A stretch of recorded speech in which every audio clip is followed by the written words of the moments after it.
We're so glad to have you with us on this Saturday morning. Hope it's off to a great start. I'm Nguyen. Time to crank up the AC. The 90s are sticking around today, but we might be seeing triple digits soon. Let's get a check of that full weather forecast now with News 10's Tracy Humphrey. A high wind advisory in effect throughout Sacramento and Yolo counties, so just make sure to reduce your speeds as you head out the door this morning. He's here to cook us up a special Super Bowl dish, and Adam, you're doing it in honor of today's Bro Down. You have to feel for the people in this Sacramento neighborhood having to deal with 2 deadly accidents in just the past 2 days. The first shooting happened here on the 1800 block of East Sonora. Take a look at the house behind me. Yeah, let's talk about the topic of the day. We're live at the state capitol where work on the state budget wrapped up last night, and it really all came down to tax revenue estimates. A 117-year tradition came to a tragic halt when 2 bombs went off near the finish line at the Boston Marathon. We're tracking breaking news out of Stanislaus County this morning.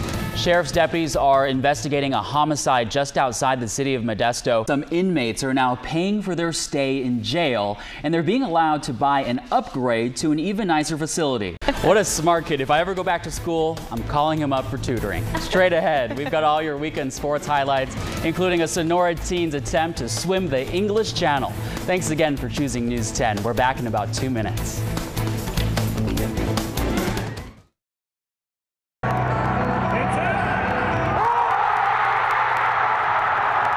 Oh yeah, baby, this might be the best way to kick off college. Take a look. On his first day at Ball State University, freshman Marcus Burden made a half-court shot, winning a semester of free tuition. Marcus was randomly picked from the crowd during freshman welcome week. He tried 3 times before finally sinking his 4th half-court shot.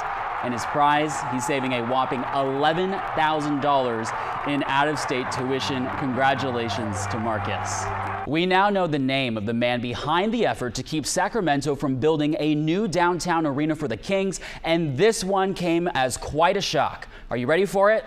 Seattle billionaire Chris Hansen is the guy, the same man who tried to buy the Kings and move them to Seattle.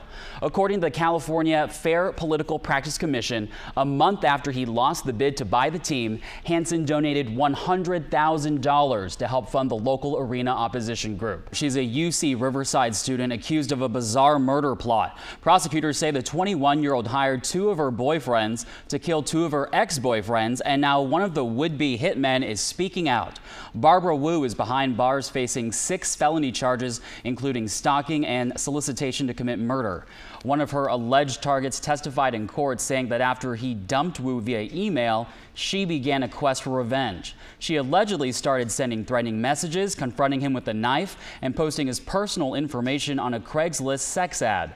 One of her boyfriends, an alleged hitman, took the stand, saying that Wu asked him to kill for her. Wu's lawyer says she's just the victim of domestic abuse and that the murder plot was her boyfriend's idea. A happy ending for 2 kids who were kidnapped in Nevada but found safe here in the capital city. Elko police say 9-year-old Liliana Ramirez and her 3-year-old brother Martin Angel Rosales have been safely recovered. On Wednesday, they were taken by their parents, Martin Cisneros Rosales and Amber Shank, both whom did not have custody of the kids. They were originally taken from their parents because the state believed they were in danger of serious physical harm or death. New this morning, firefighters extinguished a fire along the American River near Sac State. We want to thank a News 10 viewer for emailing us these images. The fire broke out at about 10:30 last night, but was contained at around 1:30 this morning. Now to the latest on the other firefighting efforts here in Northern California. First, an update from Butte County, where 2 fires broke southeast of Oroville. One fire burned 28 acres before it was contained. The other fire is still burning and has grown to 1,200 acres. News 10 viewer Dave Mercado sent us these pictures. Some structures and vehicles have been destroyed. We're told the fire is 20% contained. The American fire burning out of control in Placer County just east of Forest Hill has nearly doubled in size. You can see the intensity of the flames. Almost 10,000 acres have burned in the past week. Crews are now trying to contain the blaze using the backfire technique. At the moment, CAL FIRE says Forest Hill itself is in no danger, but a nearby campground is threatened. I-80 eastbound between Midway and Dixon Avenue. This is in Solano County. We're told one lane remains blocked. 2 lanes are open. Speeds are now down to 10 miles per hour. I do want to show you this picture just to give you an idea of how severe this accident is. You can see the car flipped over. This picture was sent in to us by News 10's Jeff Marr. We're going to have more from him coming up in a little bit. Also, another traffic alert to tell you about. I-580 westbound at I-680. Big rig involved in this accident. 1 lane blocked, speeds down to 5 miles per hour. And you can see the backup here on our camera at I-580 at Tasahara. Quick check of your travel times this morning as you head to the Bay Area. We're keeping an eye on this commute because of the huge impact right now. Tracy to Dublin, 62 minutes. That is 30 minutes longer than normal. Vacaville to Davis, heading east, 29 minutes in the orange. And Fairfield to the Bay Bridge, still checking in at 42 minutes. Our News 10's Chris Nguyen live on the scene. He's been there all morning long and joins us now with an update. Chris. Kiba, we're coming to you live from downtown Yuba City, just off of Plumas and Bridge, where if you take a look behind me, you can see that this scene remains active at this hour. Many people who live nearby are just shocked that an officer-involved shooting could unfold so close to home. This is Yuba City. Nothing really happens like this here. But something did happen. An early morning shooting at around 2:15 near A and Plumas, right next to an elementary school. Yuba police have confirmed that 1 man is dead. This all following a pursuit that started in Marysville. The crime tape is up. Evidence markers are on the ground. Witnesses describe the shooting as a hail of gunfire. Families who live along Plumas are stunned. To see something like this, I was like, oh my God.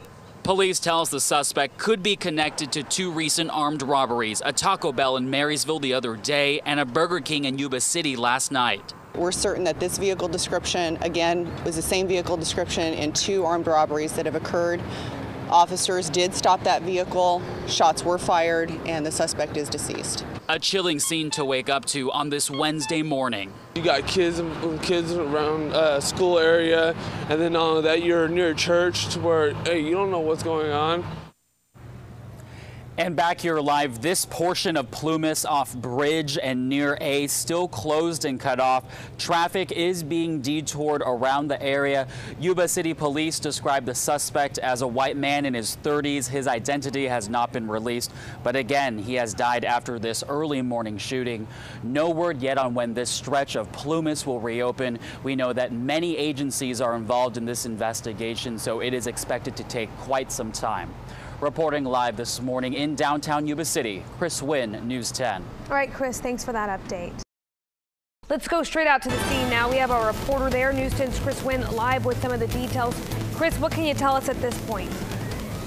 Kiba, it is still an active scene out here. Neighbors remain under an evacuation this morning. We are live in the 3700 block of Floral Drive, and you can see here the law enforcement presence is quite heavy right now. The yellow tape is up, and this portion of Floral Drive remains blocked off. Now, as my photographer zooms in on an armored vehicle, we've been told that that armored vehicle SWAT team is expected to come down the street and then through this blocked area pretty soon, and that's why we had to step out of the way.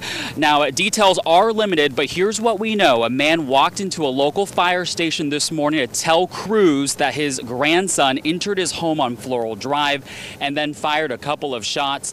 The grandfather immediately left the home to report what had happened, and the Sacramento County Sheriff's Department arrived on scene at around 8:15 this morning. For now, the Sacramento County Sheriff's Department is unable to confirm if anyone was hit during that shooting.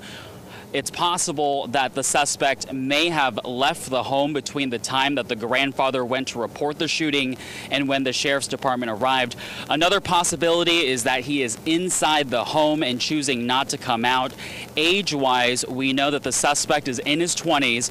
Again, nearby homes have been evacuated as a result. Our crews are keeping a distance from the scene. We've seen a handful of negotiators with the sheriff's department, as well as a number of deputies out here.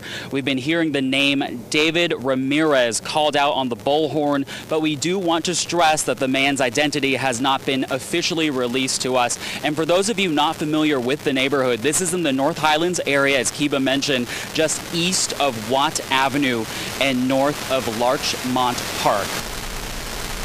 Again, no word yet on how long it will take until neighbors are allowed back into their homes. But we're going to keep an eye on the situation for you and bring you more details on air throughout this newscast when they become available and online at news10.net. Keep it back to you.